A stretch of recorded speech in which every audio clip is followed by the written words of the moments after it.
having covered this for almost a decade, there's been a real debate within this White House, the previous White House, and the intelligence and military communities as to how much emphasis should be given to Osama bin Laden, given the fact that he has been cut off so much from the operational terrorists who are part of his organization. And also there was a time, you might remember, when George W. Bush, President Bush, talked about getting him dead or alive, and then the Bush administration backed off that, talking about how this was not just about one man, this was about an organization, an existential threat. And that's really been the way that the Obama administration, President Obama, has addressed this as well, looking at al-Qaeda as an organization and not necessarily focused just on getting Osama bin Laden or his number two, Ayman al-Zawahiri, talking about the threat more in general in Yemen, through al-Qaeda in the Arabian Peninsula, and of course throughout the world.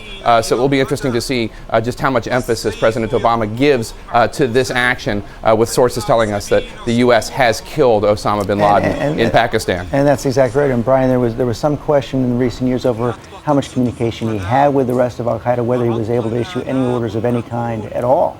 Very little communication. They had begun to track the couriers that brought the tapes out that he was making to Al Jazeera and to the internet, and they tracked them back, and they were getting close at one point, so he cut off almost all communications. And they felt they had isolated him, and as a functional matter, he wasn't really able to lead al-Qaeda anymore, except on the broadest sort of principles.